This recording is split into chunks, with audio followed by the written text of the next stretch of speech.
Thanks for waiting. I did trip on my way in there, and I was wondering if I had fallen, how long would you have stayed on the microphone and died? Like, how long do you think you would wait? A good long time, I bet.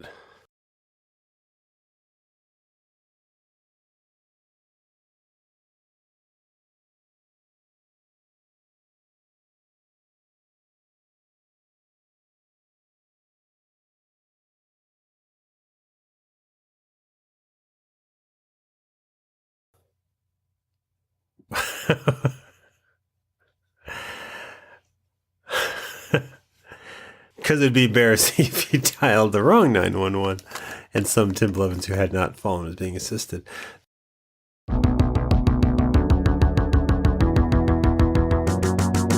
Hey everyone ever, and welcome to 20th Century Pop, the show where we try to understand the present while living in the past. My name is Tim Blevins.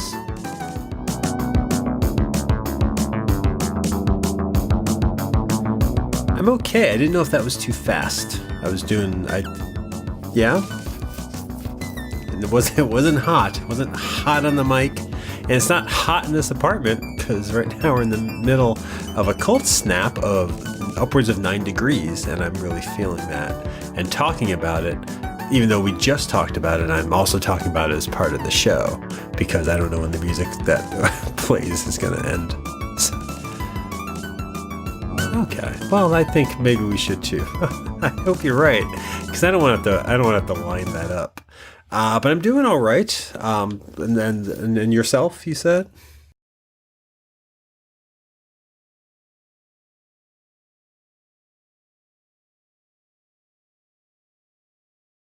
Which I guess we're getting right into. So we might as well. I don't know. I sometimes look at the show notes. I'm like, oh, 4 minutes seems to be the going rate before the topic comes up. Only because I was listening today to a podcast and I was realizing more and more and more podcasts do have a full 5 minutes, 10 minutes, 15 minutes of the host making their life seem like it matters. Maybe whining a little bit or complaining about being sick all the time. And I realized, well, we do that too, I guess. And maybe that's the natural progression of podcasts, or maybe that's just, if I was to think about it, maybe I do it, you don't, because you're not a narcissistic prick, I guess, the way that sometimes I feel like I am when I look at my Instagram feed or anything that I do online for attention.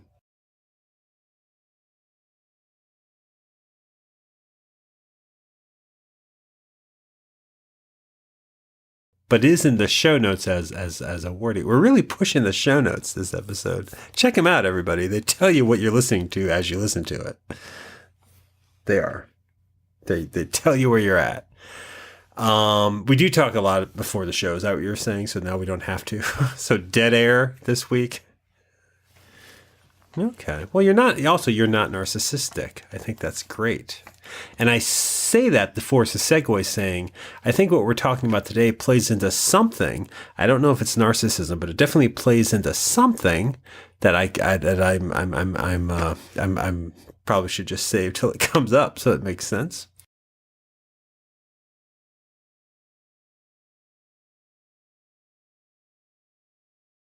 You do.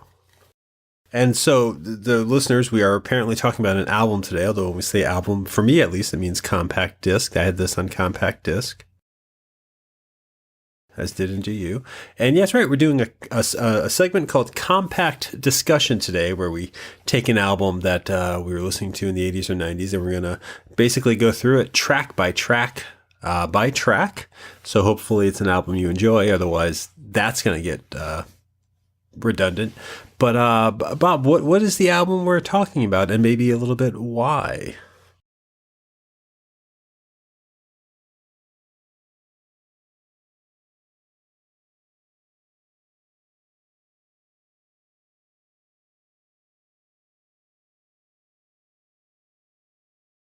It's their debut on that label, I think. Whatever label is released, I think it's their major label debut.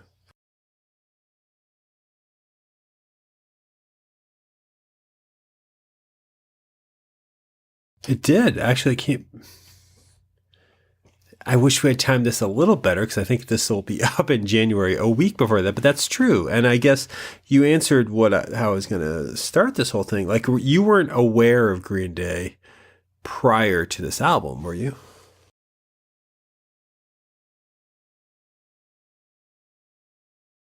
And where was it? Where did you first hear it or realize they were a thing?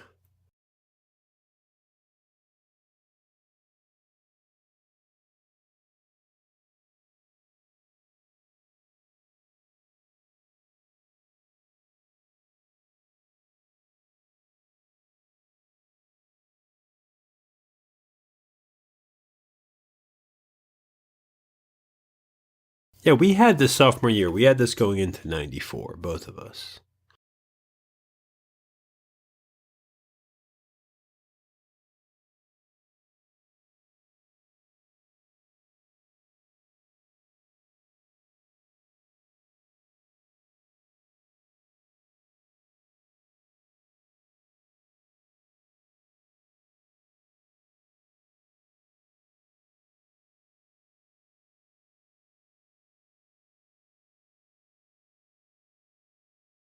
I smoked through most of our friendship. High school. Okay. So you're saying these were a different clique of kids for high school, different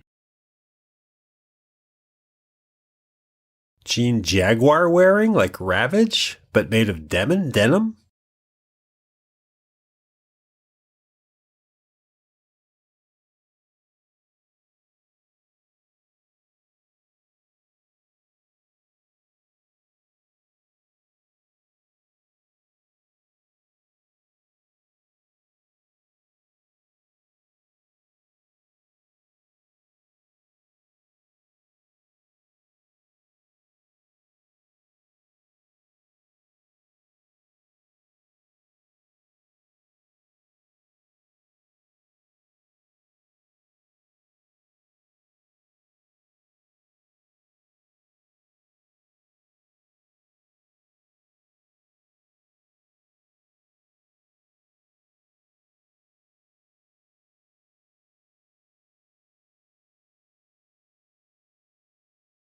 And did you like them yet? Did you like this band at this point?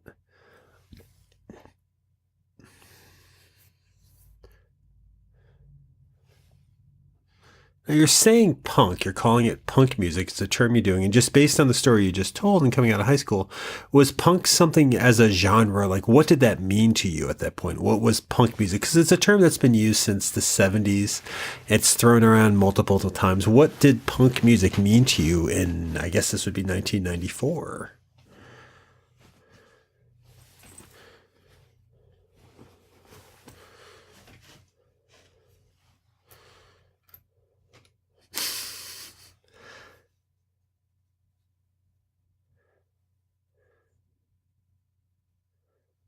Well, also establish for listeners if they don't know, you're growing up in a small town. You're growing up in Oneida, New York. So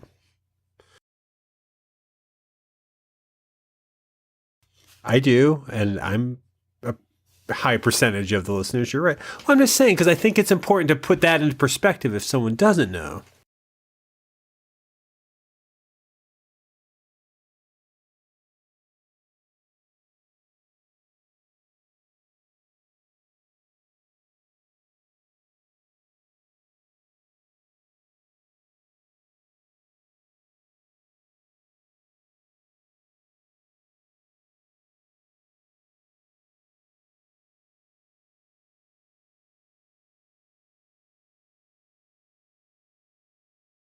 I think punk as a word, again, I think when it happened in the 70s, it was this fashion, it was this jagged anger, it was a rebellion. And so as a kind of music, it was new, but there's also punk musicians of the time, depending on who you looked at. You know, you might be talking Ramones, you might be talking Television, you might be talking Patti Smith. Depending on who you're talking, they have their own inspirations of what they listen to that filter in. So I think as punk continued as a genre, just something that existed, I don't know exactly what it was in the 80s, but punk in the 90s was kind of these short songs, fast bursts of music, scrawny kids, making loud music on independent labels. I mean, that was punk to me, and I liked the idea of punk. I liked the concept of punk. I knew the Ramones. I don't know who else I knew at that point, but so when this came along, when Green Day came along, I don't think I must have heard them on the radio because I knew who they were, but I really knew them going into sophomore year. And the reason I think I got this album was I knew them because of a sort of infamous free concert that they performed. September 9th, 1994. So this album had been out for a few months, had a couple singles probably. They performed a free concert in Boston on something called the Esplanade, which is this nice place for concerts, outdoor area right by the Charles River. It's where people go to watch the fireworks. It's where the Boston Pops plays. It's this beautiful area. They do a nice thing of free concerts. And right before I came back to college, Green Day was booked as one of the acts. I think they were the second act of the night. No, I wasn't there. I wasn't at the show either. That's the thing. A friend of mine went, but no, this was before we would have been back to school.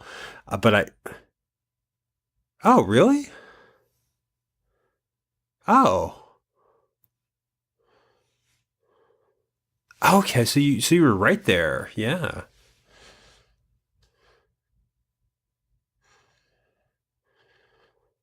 Oh,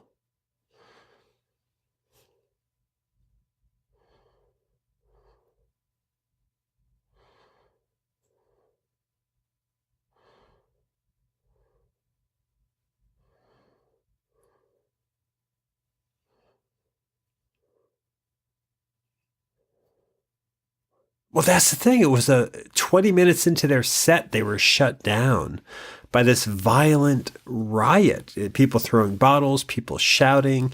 It was like 65,000 people was the number I saw. And there were police barricades. Cops came in and they basically had to evacuate the Esplanade and get everybody out of there. And because it was a band I knew the name of, because it was an area I knew, the Esplanade, like you're saying, right by campus.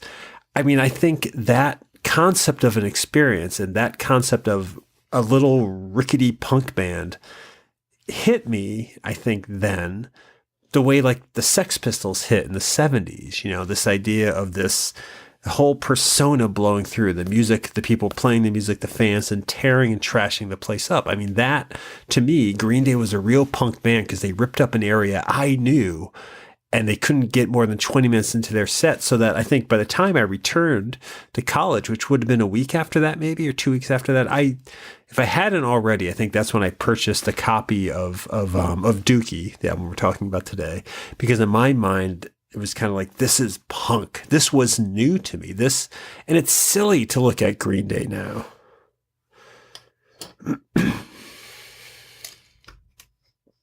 So it didn't, yeah. Because it seemed.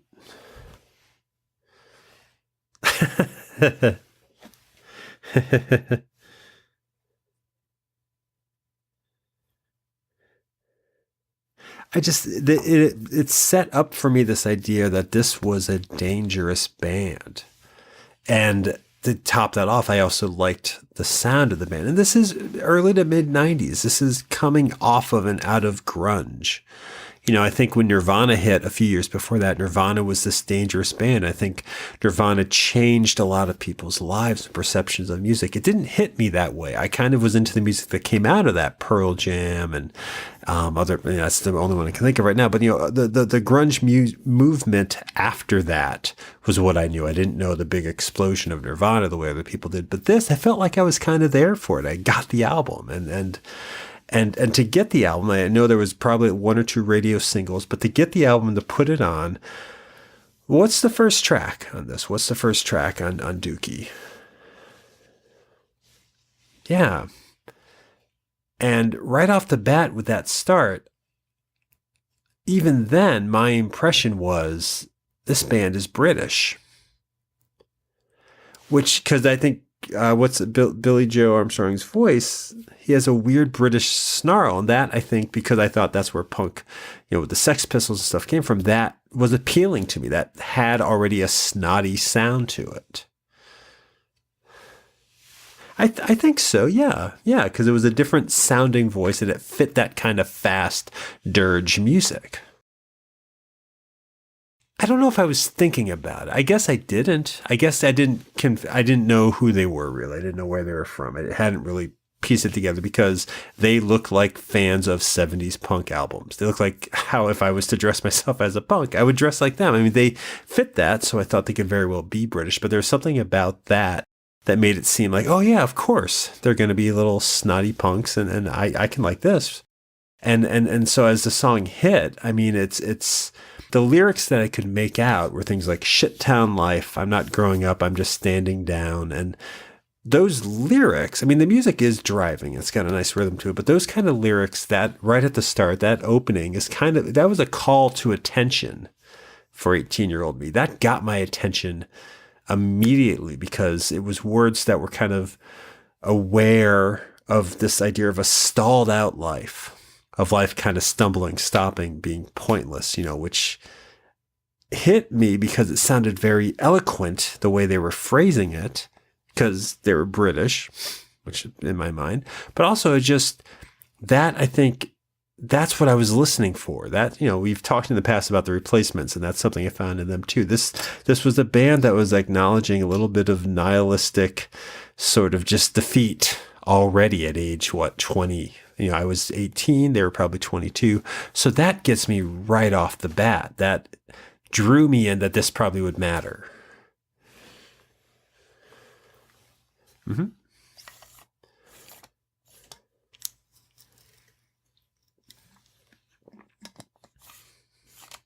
Mm-hmm.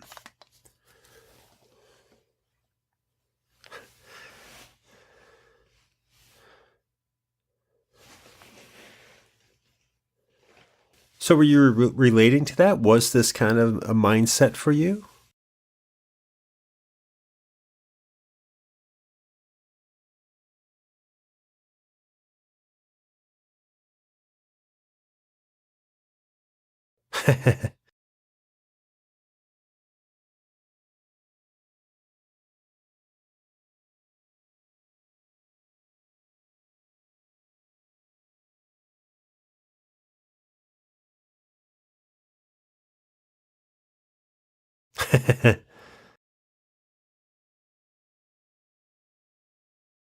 Oh, you did. So you like this more now.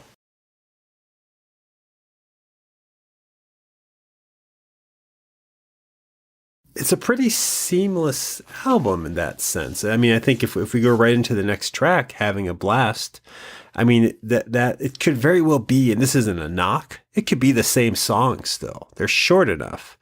Because like with this one, it was sort of like I heard the "no one is getting out alive." To me, it's nothing, kind of the droning ideas of that. Once again, it was catchy and it was cynical and it was the defeated. I mean, these fucking songs already, this was my 90s rebellion, that whole whatever mentality that was kind of the 90s. I think you said apathy. Did I hear you say that? Yeah. I mean, that is a big part of, I guess, what Generation X or whatever we were in the 90s. That's a generalization, but that's there. And these songs were touching on that. Like you said, I didn't know all the lyrics, but it was enough to get that something in these songs felt, I don't want to say like an anthem, but they felt very connected to where I was at, and very much these were people writing from my perspective. I felt like. What do you think of "Having a Blast," the second track?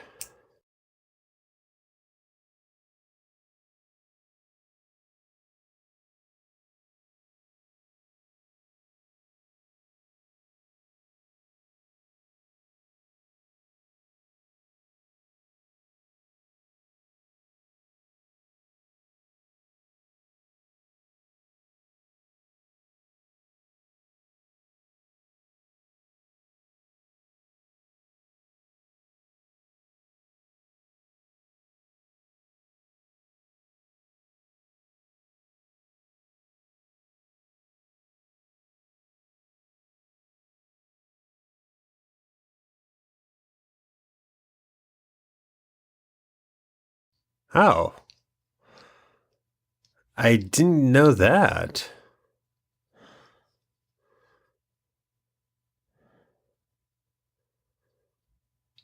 Oh, yeah, I guess that's pretty direct. Wow. Huh. Like you said, not hearing all the lyrics, I didn't grab that.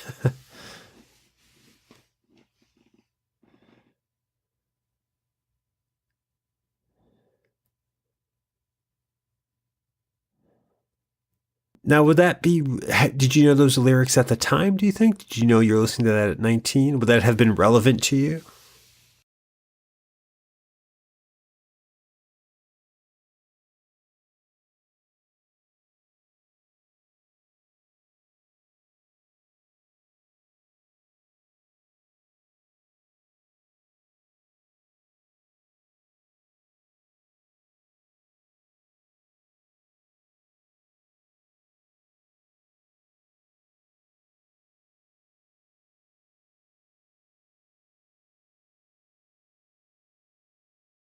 So already two songs in, we're missing some of this album as 19-year-old fans. We're not getting, or maybe not at the point that, I mean, again, it's done with humor. I think it's a humorous take. I mean, that is kind of funny, having a blast, but it represents a better understanding of nihilism than how I would have been saying it at the time. Because that is, wow, okay, I guess I didn't get that.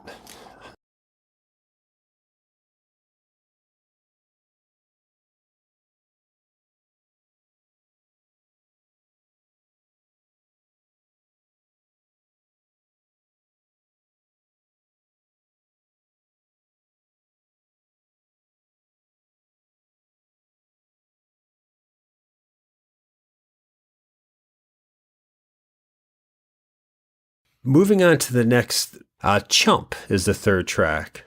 I never really listened to this one, to be honest. I didn't recognize it, but it's a 15 track album, so that's fine.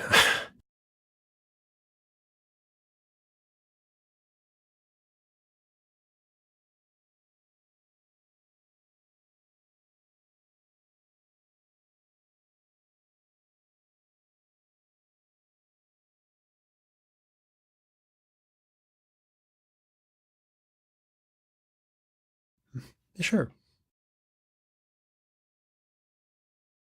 Now, why do you like it then? Because, again, it didn't stick with me. I like it, but I didn't remember it.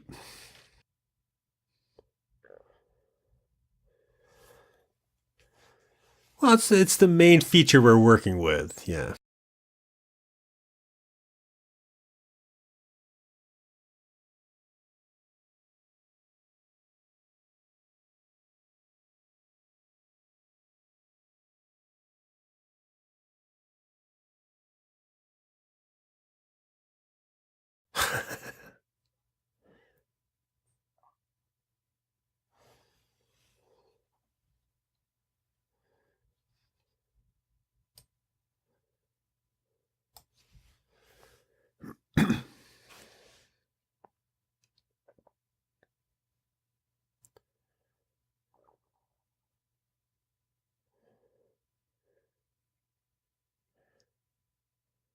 Now, were you getting that at the time from other bands, other music? That sensation of sort of, because that's a little bit of you're glorifying your own position, victimizing yourself, which is something you do as a teenager. It's someone else. It's not me, if I'm hearing you right. Was there other music that also supported and fed that you would have been listening to at the time?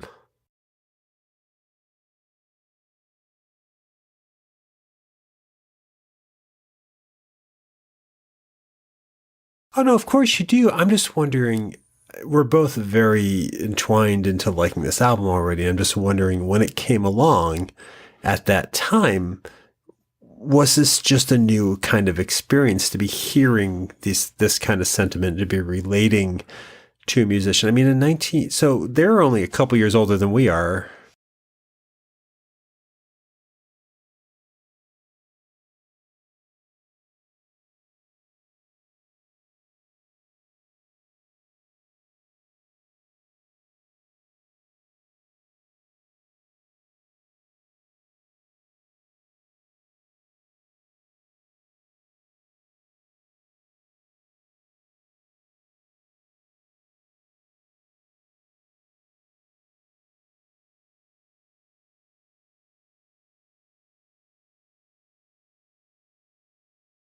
talks to your age. I mean, I've heard you say before, Huey Lewis and Harry Connick, I think those are the people you wanted to be. Am I right on that? It was kind of like they're fun guys, romantic guys. You just said someone to aspire to, like me growing up, wanting to be Richard Lewis, and then these older people. But to the importance, I think, and it's odd to maybe not hear. Well, I guess it's not odd because when you're a teenager, unless you're getting deep meaning, and you can, by the way, out of Debbie Gibson or Tiffany, there aren't musicians in your age bracket necessarily singing about what you're in the midst of. They're singing about things that you're striving for. Same with movies and comics. We were at an age at 19, 18 or 19 when this is hitting. They're just a couple years older, so there is this point of reference. So to hear some music playing in the now, this was a new album, and to hear some musicians singing on that album about things that struck exactly where you were, I mean, it sounds like that was a new experience for you.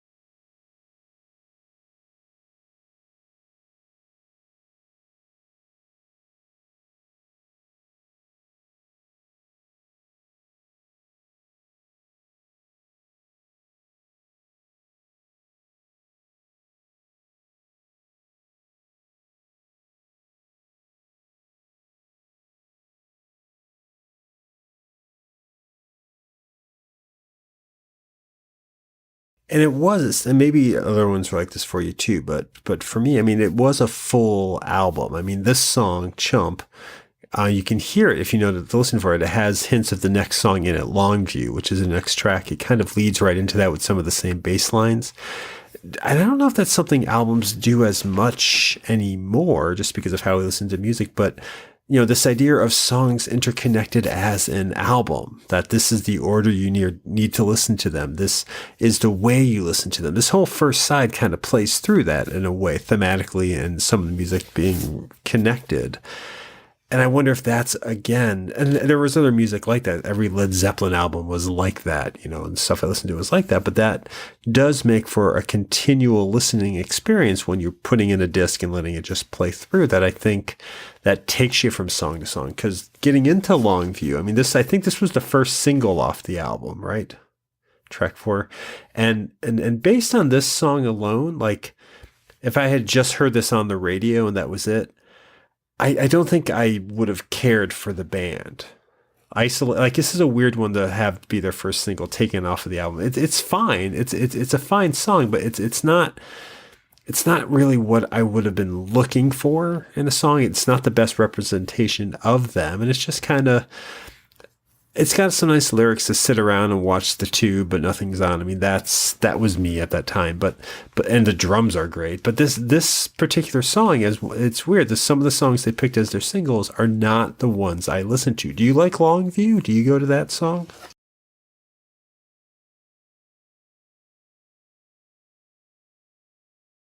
But it's not what got you to get this album.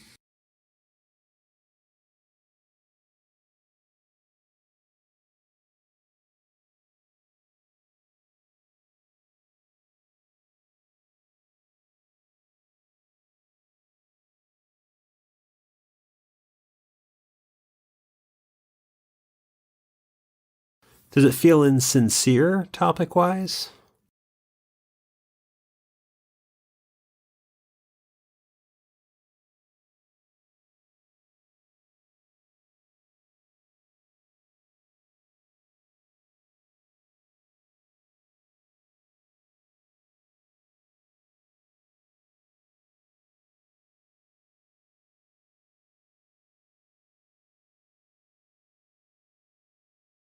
I do too. I just think because, you know, you were just saying it's hard to exactly think about how this album hit, knowing it's so big.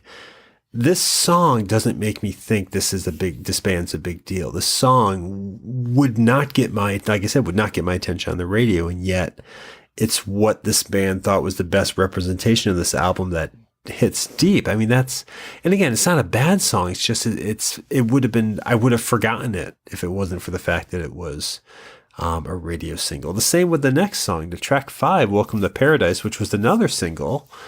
It's one of my least favorite songs on the album. It's still good, but again, because they all share this DNA, so they sound similar. But I mean, this one, I guess, feels more than Longview, feels a little forced. Do you like Welcome to Paradise?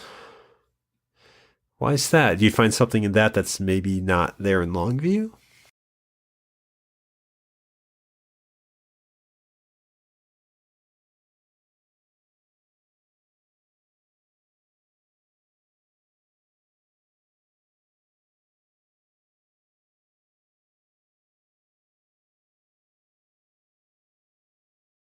Is that the lyric? Some people call it shitty, some will call it nice. Oh, okay. I don't know, that's okay. I'm trusting you. I was just like, again, I don't know the lyrics to all these songs.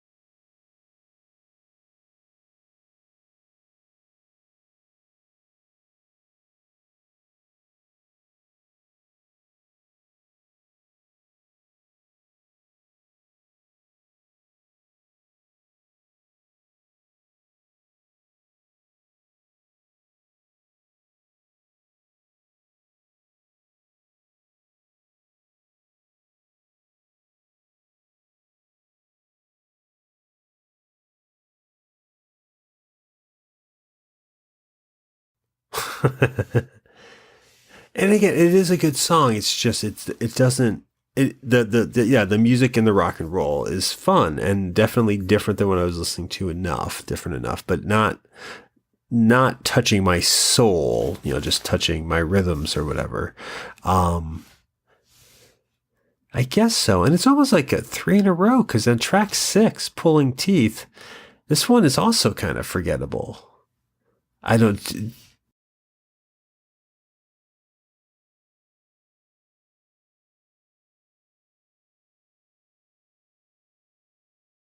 Oh, I thought it was about a nurse. It's not, is it? He's not busted up.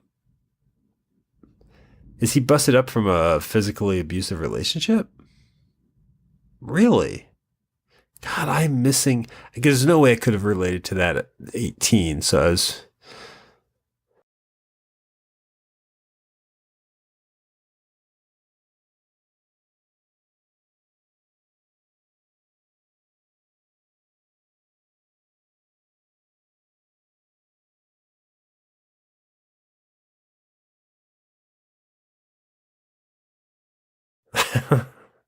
I mean, in Canada, they'd be all set, but here in the States, no, not healthcare related.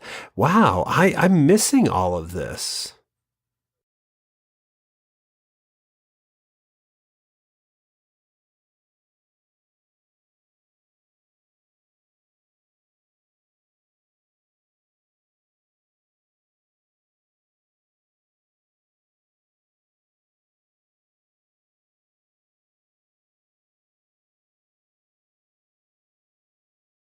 Now, is it a funny song then, or is it? I mean, What do you do with this?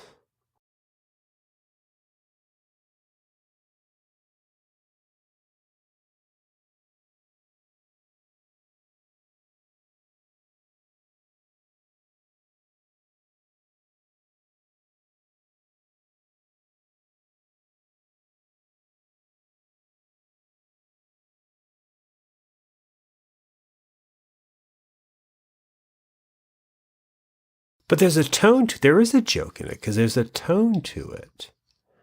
It's called pulling teeth. We know what that means as a saying. That's rough.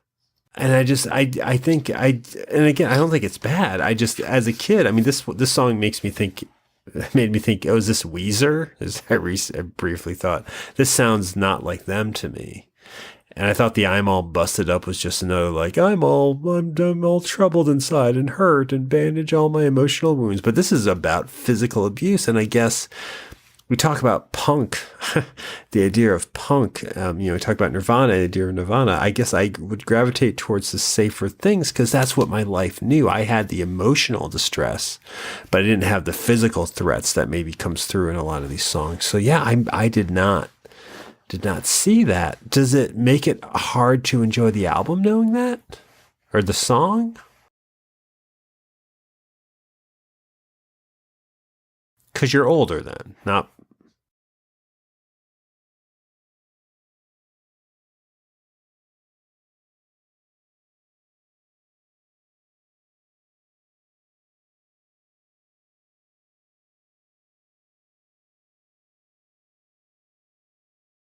But it's not a social activism. It's not a piece of social activism. They're not making it. It's not Jeremy off of 10, where it's like, this is about violence in school and this is an important song about issues. This is still a catchy little, here's our drums punk song.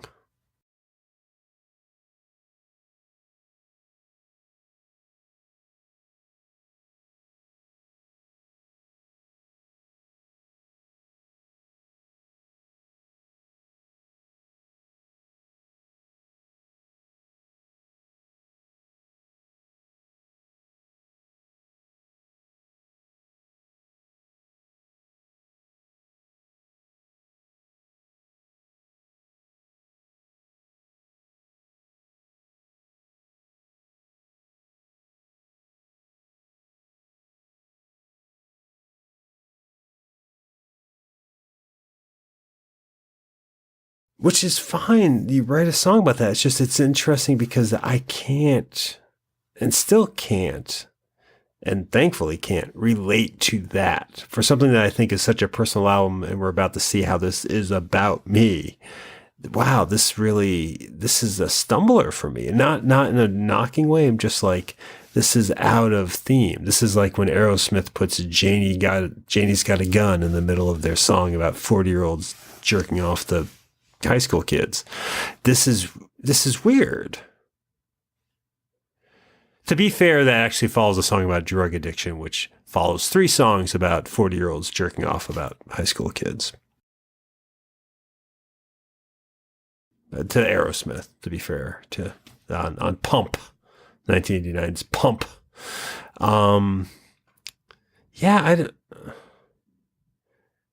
It would have to be because it's called Pump. Get a Grip is the one where the cow got pierced and has it. Yeah, that's Get a Grip. And then I believe that was followed up with 9 Lives, which I think is actually it was followed up by a compilation called Big Ones, which was Greatest Hits and not Testicles. Yeah. But this is not an Aerosmith episode, thankfully. This is, and I only say that because to get back to this, talking about pulling teeth being out of maybe something I could relate to. The track after that, track 7, which I think if it was a cassette, closes out the side. And track 7, it was also one of their bigger hits. Basket Case was probably my favorite song for a bit, at least off of this album. It was like the perfect romanticizing of how lost I felt at that age.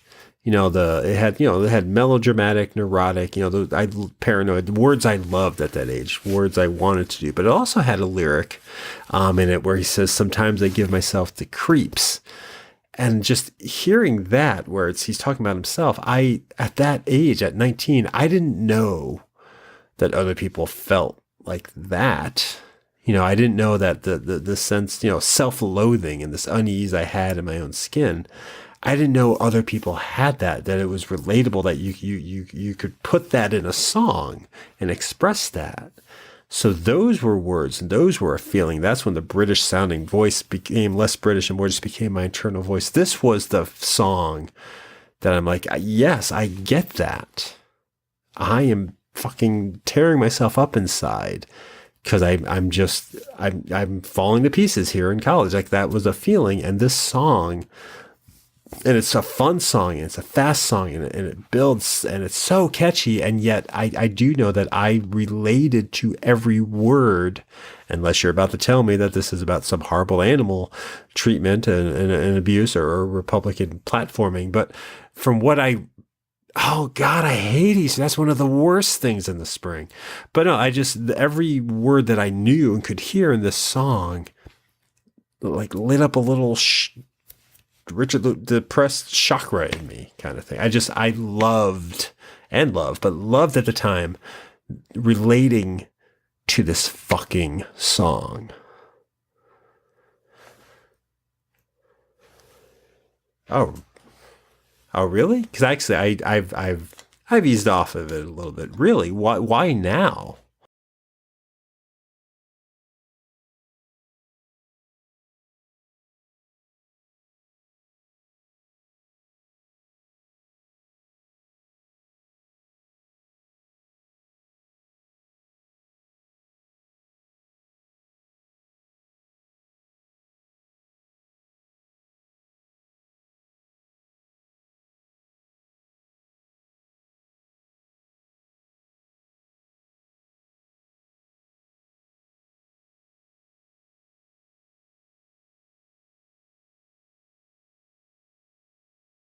The video is in a mental hospital, correct? I believe they're all, yeah. So, yeah, I guess I had not been to one, I had not visited one yet, so I didn't know that at the time. But so there is, I think what you were just describing, I'm not breezing over what you were just saying. I just didn't know how much you want to talk about it. But I feel like there is definitely the unhealthy self theme in this. There's definitely a I need help theme in this, which sounds like might be what you're connecting with.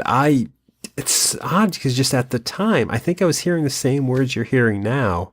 And I don't, a 19-year-old and a 43-year-old, they don't have the same problems. But this, at the time, this felt like an identity. This felt like owning this trouble. This felt like this is me. I'm a mess. I'm a wreck. And again, that sometimes I give myself the creeps line is just, it's a simple line, but it sums up being aware of yourself, at least for me at that age. And apparently for a lot of people, it's just like, I'm this. I'm not them. I'm not, I get I wish I could be him. I wish I could be her. I wish I could be them, blah, blah, blah. The things they have, the things they do. But the whole, I have to be this feeling, which I thought was just me feeling that. Like again, just to set it to this tune. But I don't relate to it now. I don't. I like it. I like it a lot. But I think we're going to find there's a song later that I still relate to on this album. But this one, I still love it. But I'm not identifying with it. But it sounds like you are.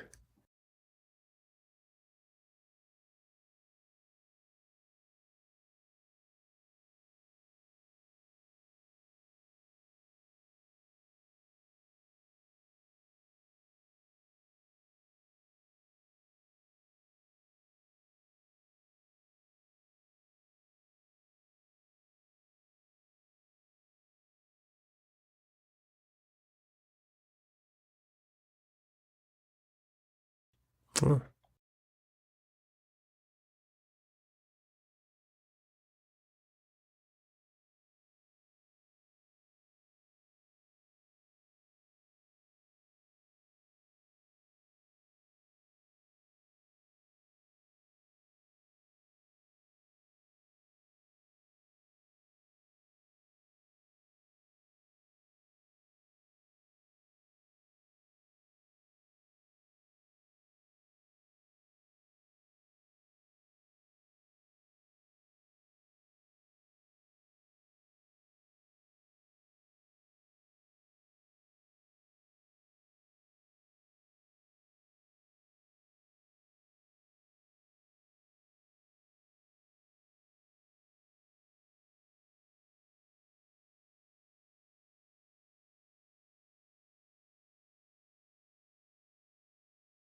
Listening to it for today. Are there other songs right now that kind of, because I think it's what we're saying we do with how you're feeling now and with, just the fact that it's, you're in your 40s, so you're not the kid in school finding this music. Are there other songs that soundtrack your feelings right now? Are there other things you hear where you're like, okay, that's me, that's me. I can connect to that. Are they artists your age?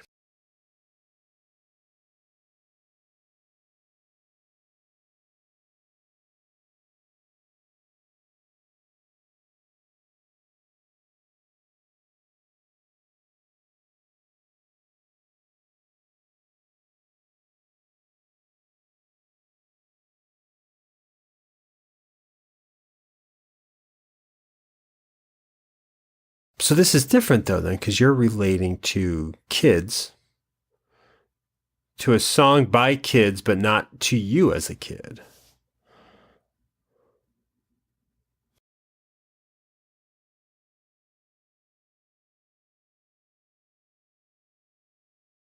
Well, okay. I mean, I don't know if I agree with that last statement, but it's well, because I think that's all part of it. I think.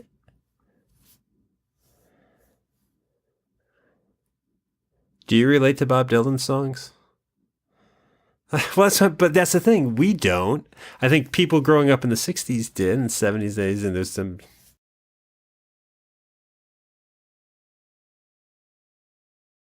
But you're still part of the person you know who you are younger now. There's still a tether that connects that. So these kids that you related to at the time were hitting on something that has followed you or caught up with you, or or has just occurred in your life. And I think I always feel like it matters who's writing at what age, because I don't know, and it's contradicting what you're saying or contradicting where you're at. But if Green Day came out with Basket Case now, being rich Broadway musicians, I wouldn't buy it. And I wouldn't get attached to it, but I can get attached to this because I'm like, for me, it was at the right time with these punk kids. And now listening to them, like, well, they were punk kids at the time.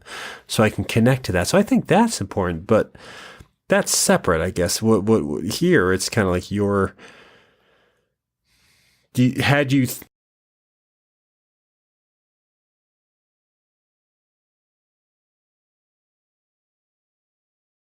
I can't do that. If I know the band, I can. Well, I guess if I don't know the band, I could do it. If you're just hearing a song, you're like, who is that? You can't put a face on it. But yeah.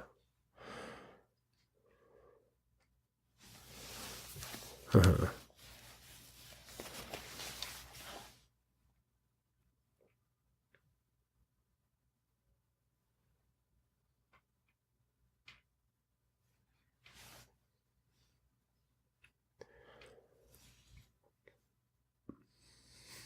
Mhm. Is there a comfort in hearing it, or is it more just, well, that at least this puts music to how I'm feeling, which isn't comforting, it's just melodic.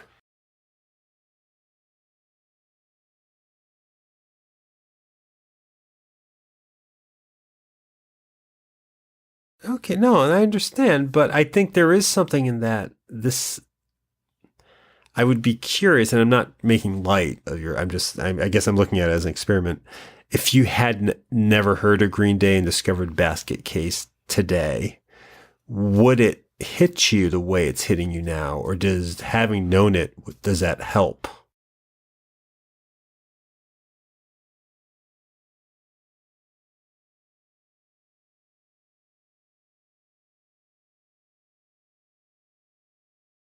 I just know they're musicals, much like Green Day.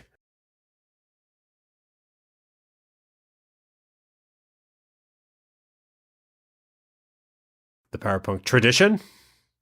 Tradition.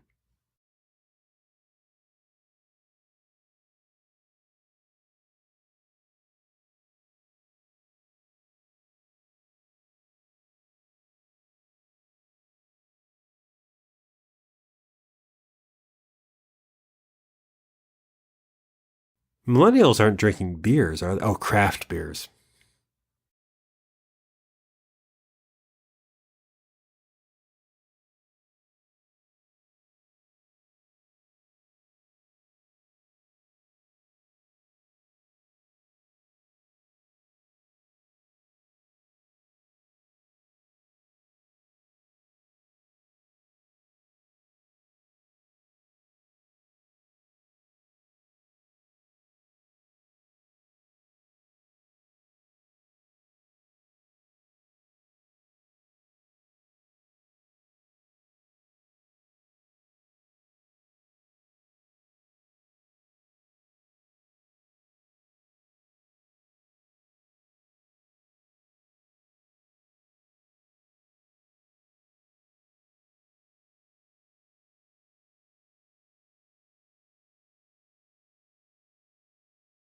Yeah, it does. And I think it's, at least in my mind, it's illustrating one of the dangers that I try to avoid too, which is ageism, which is this idea, and I think we all do it, where it's kind of like, well, music just isn't the same anymore. Well, the music I listen to, but now it's this. Movies just don't work like how I knew movies. This isn't my Star Wars movie.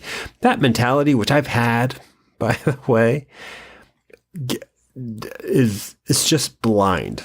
And it's a mentality that can't survive. It's a mentality that the moment you say that you've outdated yourself, you're saying, I can't experience anything new. Because of course, I'm never going to go to a therapist who's half my age. I don't want to talk to them, but I'm not going to look at them and say they can't be a therapist. I'm not going to say they can't have value. I can't relate to it because I have an age issue, and it's true. And I think music works the same. And I think there was a period where I was judgmental of new music. But I mean, I assume there were people who were our age now when Green Day came out who thought they were just ripping off the Sex Pistols or ripping off whatever came before them. And that's not giving credit to the fact that what they're doing in writing the music, they probably did listen to the Sex Pistols. It's apparent Green Day listened to the Sex Pistols, but they were writing as we're relating to their experience. And if we discredit the artist, and if we discredit the experience, then we're discrediting everyone who's not us, who hasn't had our experience. Because there are similarities, as you're pointing out. You have this fiddler, you have shared experiences. You're not going to relate to them because they also have different aspects of being the different ages. They're not going to relate to you, but you do have a shared experience. So when they create the art with that, you're able to listen to it and enjoy it. Maybe not connect, maybe connect, but you're not judging it. Which that's so much of what I think nostalgia unfortunately is judging where things are at and forgetting that something has always predated this, and none of us are the height of art. We're relating to something. And I think this particular Green Day album just happens to have a lot that we can relate to and tether through. And maybe we should move on to the next track. Is that right? That's what would be my guess. I used to flip the CD here and then I couldn't hear a thing. Track 8 is a song called She, and it is a good segue, by the way. It's a great song to flip to. She kind of feels like how you build a mixtape. This is a good starter. And I feel like this is almost a ballad, maybe. Or at least at the time, I probably thought it was a ballad because I thought,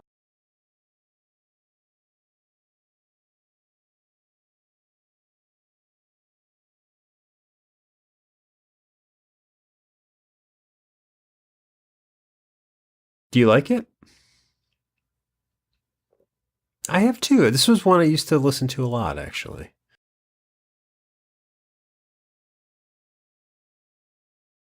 Oh, no.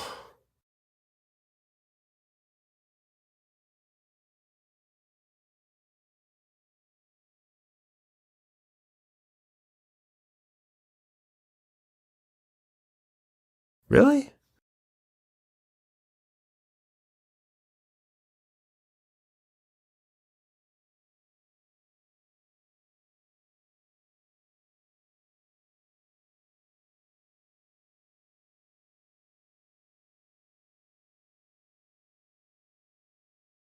Yeah, I don't know. I don't know how people, because I feel like when I got into music that was 25 years old or 20 years old or whatever at the time, I guess I heard songs on the radio. I would get greatest hits, but you would still pick up albums.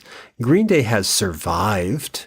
Green Day has a new following. Green Day, and then maybe this is where we talk about it, Green Day is a different band than they were back then. But there must be people who would reach back and find this, and that's interesting. I wonder if it has been discovered by people. We're not going to hear it if it has been, but maybe it has been rediscovered for what seems like progressive for the time subject matter. Right after it is track 9 is Sassafras Roots. Yes, sir. This was another one of my favorite favorite songs. This is my favorite track on the album. Sassafras Roots. Yeah. It's almost a ballad too, actually. It's a love song. It's completely a love song. And I think this is one reason why it was my favorite song on the album is because this was the Harry Connick Jr. version of me kind of getting a little edgier with this. This is Harry Connick punk right here. Just a love song to somebody, just talking about wasting time. You're not doing anything. I'm not doing anything. Why don't we just hang out around not doing anything together? And it's simple, and it's what I related to. That's what I related to more than breaking down and not knowing, creeping myself out. I related more to I'm just lazy. I don't think it's lazy. No, I don't think it's lazy. I don't think it's lazy. I think this song is very important. I think what you're getting at is very important for what that point of the 90s, or at least college, meant. It sounds like to both of us. This song is, and I was saying it's romantic, it's also just what hanging out with someone in college felt like. That wasting your time aspect. And, it's a clever little waste your time. Like, that's romantic, but just that idea, of just being with someone and avoiding everything that you were supposed to do. Basically, this sitting around, kind of what we're doing on these microphones right now, that no one may end up listening to. Just this, it's like there are so many things you could be doing, but this is what I'm doing, and I'm doing it with you, with someone. Be it a romantic song, the Harry Connick Jr. angle, or just be it that idea of this was being 20-something, or late teens, 20-something, and not lazy. I think it's swatted down as being lazy because it's a waste of money, maybe. But this idea of wasting time, everything is a waste of time, as we're finding out. And this one of doing it with someone, there's a connection there. Yeah, this song is deeply romantic and deeply sweet. I'm happy to hear it's your favorite song. Well, did this show up on a lot of mixtapes that you made? Yeah, I would imagine it did. I don't have a count, but yes. You don't keep track of that. It's also like it's the bounciest song. It's the happiest sounding song. You know what I mean? Like all the songs we've talked about being energetic, this one actually to me has a happy bass line to it. It is the most danceable song. Like instead of thrashing, which was also fun to do, you could actually dance to this one. I feel. See, I thought everything was just about jumping up and down on this album. What does the title mean? I'm not exactly sure, but I did read, as we both did, the Wikipedia page, and I guess he wrote it about his girlfriend at the time, and I think she was from Brazil or somewhere foreign to America, and I don't know if maybe Sassafras is a specific reference to something in her culture because those are her roots. I don't know. I'm just pulling at straws. Well, I mean, pulling at roots. Pulling teeth. Make it more of a ballad if he was singing to someone. Yeah, no, this song is great. This is a song that has been in my head for 25 years off and on. This comes back and forth, back and forth. Talk about a song being in your head. Is that a segue? That's a segue. I was about to do the same Track one. 10. Mm-hmm. What's that one called? When I Come Around. That was terrible. I'm sorry. That wasn't British. That wasn't British enough. I was just writing a check to Polygram or whoever owns this, but yes, When I Come Around, this one actually might have been my favorite song. Oh yeah, I think it was for a while. Yeah, because this song. And now too, you're different reasons, but this one comes back a lot to me. This felt like how I was spending time. This song, similar to Good by Better Than Ezra for some reason, which whenever I hear that, I always think about trying to find a parking space at the mall. But this song, this was that feeling of sort of that weird, again, being in college, being in Boston, where we didn't have a campus, it was just buildings up and down the street, tying in with convenience stores and bookstores and all night shops or whatever. This song was just that weird sort of prowling around the streets thing of going from store to store at night, walking around, the sun going down, moving around, Newberry Comics, Tower Records, the convenience store, then getting back to the dorms and just doing the same thing. Going from room to room, knocking, seeing who's up, going downstairs, out with them, back with them. I guess just to avoid, responsibility. I don't avoid work assignments, but just to be looking for someone. And I don't know if this is what the song is about, but it just feels like that wandering. And I did that well past college. I did that probably through the early part of this current century in my 30s. Then my legs went. Now I just like to sit. But it's just, again, I don't know, and I'll ask you in a minute what it's about. But to me, this song just feels like that and encapsulates that wandering about aimlessly and not hopelessly, but just wanting to find people that I couldn't do in my hometown. I didn't do that in my hometown. I didn't do that before getting to college. So having done it for a year at that point and having this song hit, this is another one like Basket Case where I'm like, how did they know I did this? Yeah. How did they know this is what it feels like? How did they write this? Is that what the song's about? I think so to a bit of an extent. It's more of a specific, my interpretation. It's more of a specific song from a man to his girlfriend or maybe ex-girlfriend, and basically it's like he's singing to her, "You do what you need to do. I'm always going to be here. When I come around, if we want to get together, we can. If you don't, we don't," kind of thing. But when I did take a look at a couple of videos, just to kind of remind myself of the videos, and in this one, this is the one where they basically are just walking around. And when I watched it, I immediately thought of you and I and maybe Joe Francasio, Chris Nassini. There would be times where this week on Names You Don't Know. Yes, we have former guests of the show. Chris Nassini was. Yeah. That's true. There were times we would just like walk over to Burger King down past. Do you remember this? The daring lifestyle. Yeah, of an no, but it was yes, just I remember. We would just walk around. We King. would just walk around, and that's what they're doing in that video. We would just walk, and just the look of them is like kind of aimlessly, maybe not even talking to each other, but just walking to see who they're going to bump into, to see who we would bump into, and you can't do anything and interact with anyone unless you're moving around and checking things out. And yeah, we totally did that, and I get exactly what you're saying. Yeah, and I still like it. This still feels relevant. A little less so the last couple of years, I guess. But no, I love this song. Track 11, Coming Clean. Great first lyric, the 17 and strung out on confusion, but I don't think I ever really listened to this one. I think I usually would have stopped around When I Come Around. Mm. And this one, I don't know, this one feels a little forced to me as well. Yeah. Which again, that's not a huge deal. There's 15 tracks, but I don't relate to the lyrics. I can't make out the lyrics that much, but I didn't really remember this song. Again, for me, it was the music. I like the music of this song. I like how it's got a different kind of opening than the rest of the songs, because it's sort of like drawn out a little. But yeah, I didn't really like the back half of this, like you're saying, after When I Come Around, I probably heard less than everything else. And it's not that they're bad. I just feel like it's one of those things where it's like, I guess now because of CDs, you want as much as you can get because you can skip around. But to listen to it as a full album, even though I guess it's like a 40-minute album. It's a shorter album.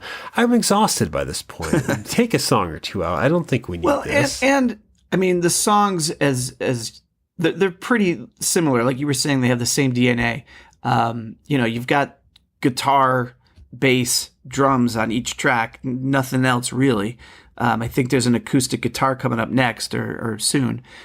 Soon, but not yet. But otherwise, it's like every song is pretty similar. In fact, not being able to hear it right now, there are times where I'm looking at these lyrics and I'm like, I can't quite get the melody of what this song is, because they're just the kind of blend together, like you were saying, sometimes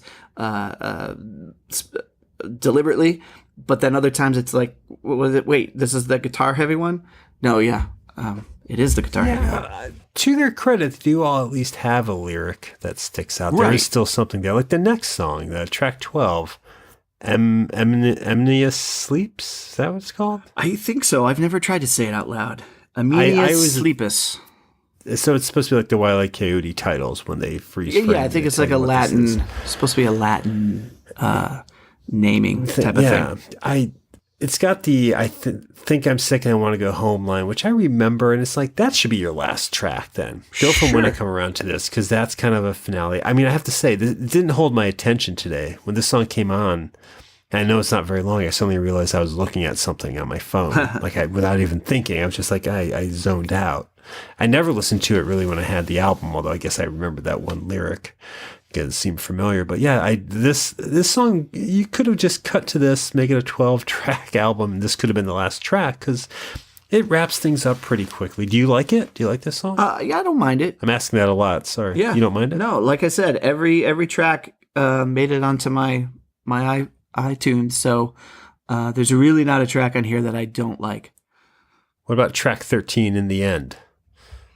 I like it. I honestly can't tell you what it sounds like. If it's an afterthought, yeah. I'm trying to read the lyrics and figure it out. I've got it written down here. I don't remember listening to it at 19. No, well, yeah, I can't tell you how it sounds. I hate that. But I did write down. I really liked it though when I listened to it, and I like too that it sort of tags back to When I Come Around, because it's another relationship song, basically about whatever. Like she's off doing something else. Maybe you'll come back to me, but in the end, I realized I don't really like you. And there's actually a line in here about if you come around. What does he say? Something circular. So he goes, so I hope I won't be there in the end if you come around. Hey, it just came back to me. Oh, yeah, it's not bad. I vaguely remember I like that song. Your performance was great, by the way, but the song's not bad. So basically now it's like she's going to come around. So he was singing before, when I come around, maybe we can hook up. And now in this song he's saying, if you come around, I hope I'm not there because I've realized I don't like you. That's nice and artistic. I hadn't had that experience at 19, having not dated anyone, so I didn't have that abusive dominant position. So maybe that's why that didn't stick with me as well. Right after that, F.O.D. F.O.D. Yes. What does that stand for? That stands for fuck off and die. Really? And that's what I've been told. And that is a lyric in the song. So I tend to believe it. Okay. This is a dud of a song. It's just, and the album's ended twice already. Now there's this. Yeah. Well, for me, I like this song. Not how I want to hear it. You do. For its slow, the acoustic opening. And then it kicks. I like that moment where it kicks into the full band. So it goes from acoustic and then it goes da-na-na-na with the full band. So I like that musical aspect of it. Were you just humming Sweet Emotion? I don't think so, but probably. Was that what you said? Denial. That is, but isn't Sweet Emotion is...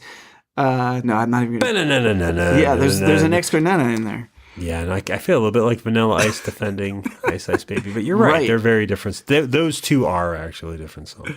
So you like F.O.D. I like that musical hit. I didn't really know the lyrics. I didn't know what F.O.D. stood for until this morning. So it wasn't like a song. Someone shouted it to you outside of a commuter bus. It wasn't a song that stuck with me, but I like that musical hit of the acoustic guitar and then banging in with the drums and guitar and bass and the whole band. I guess, okay, all I remember, and I streamed this album on Google Play, which has a shitty app, but is a fine service. So they didn't do this, but I do remember that the album, and I think this was because they were still making cassettes, this on the album had a lot of dead space after it before going into the last song. Yeah, the hidden track. The All By Myself, track 15. Yeah. And it's like, I get it when you had a record or a cassette and you kind of had to validate the length of it. It's weird when that was on CDs. Like Nirvana did it, other people did it, where it's like, there are a lot of hidden tracks from. You have all this dead space before it comes up, and it's just odd on a CD, I guess. But this song, All By Myself, this song annoyed the shit out of me. Yeah. I thought it was comical at the time. They think they're so adorable. They're not, by the way, but they think they're so adorable here. His voice, that's not his voice, isn't it? Is that one of the other members? Yeah, that's the drummer. That's Trey Cool. He should not sing like that. It's just, this felt like all the dumb follow-up Ugly Kid Joes and all those, which actually predates this album. What am I saying? Follow-up. But this just felt like a dumb radio. Offspring, maybe? Well, I don't know, Offspring, Live, It's not anything like Live. Live. No, but I'm this was the one time where I feel like they thought they were making a joke. I don't even know if they are, but I'm just like, it's a song about masturbation, right? And stalking, I thought, yeah. Well, yeah, Maybe. okay, I can see that. A little I'm both. not just waving that off. But this is the one that felt like they thought they had a joke and you're going to laugh at this. And I did not. I feel like it's sort of probably something they threw together in the studio, shitting around, just goofing off. And it turned out well enough that they thought, again, just throw it on as a little hidden track, a little something extra for fun, for the fans. Yeah, it's not even that loud. It's just bad. But that doesn't discourage me. I mean, this Dookie, that we're at the end of it now, the Dookie is a pretty phenomenal album. It really is. And I didn't realize how impactful an album till I sat down to really think about it today before we started recording. That how to me personally. Yeah, I don't think of this album when I think of you. I don't think of this album when I think of us, because we lived together for so long. It's not something that we ever shared necessarily. It's not like you and I ever really were talking about Green Day. But you kept up with them. You kept up with them till I guess their first, because they did fade. I always forget that they fell off for a couple years and came back with American Idiot, and now they're praised as a rock band. Really, they're not a punk band. They have a musical. But these are just terms. A Broadway musical. Which is fine. I'm not trashing that. Right. But they're different. I don't like that album. They're different. They're different, and that's great. They don't have to identify by that title anymore. They're adults. People grow. This album, I got it. I regained an appreciation listening to it today. Right. Yep. And then I just gained another appreciation for it just talking to you about it tonight, that it could do that any album can, but that this, as you said, 25-year-old album 25 could become relevant to you. Again. Yeah. Again and differently. Yeah.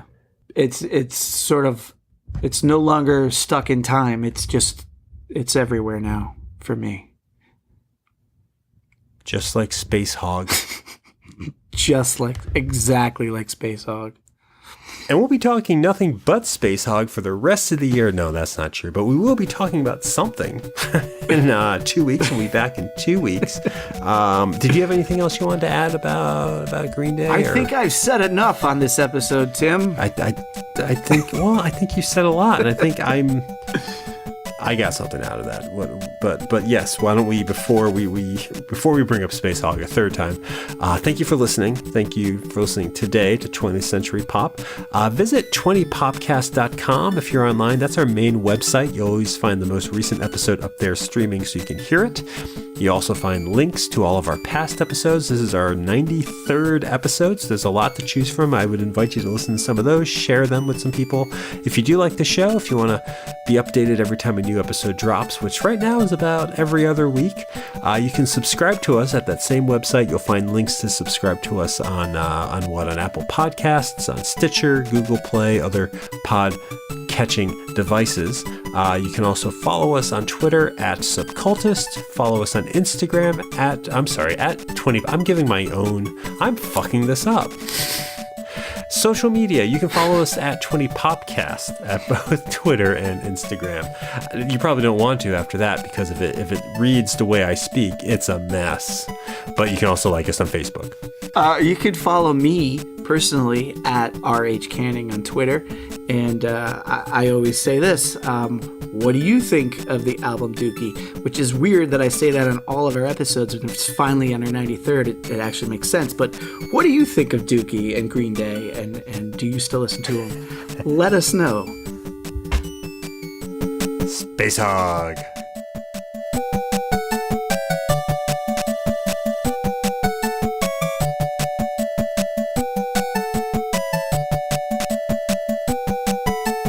I love it when a band has a song named after themselves. Space Hog has a Space Does Hog. Space Hog? Yeah. Oh, because I know the Modern Lovers. I just love it. Green Day has a song called Green Day on one of those earlier albums that I'm curious to hear what Green Day sounds like by the band Green Day. Yeah, I don't like that. I don't like it when a band references themselves in a song. Sometimes if it's a phrase, like I guess Bad Company had to. Apples in Stereo. I understand it.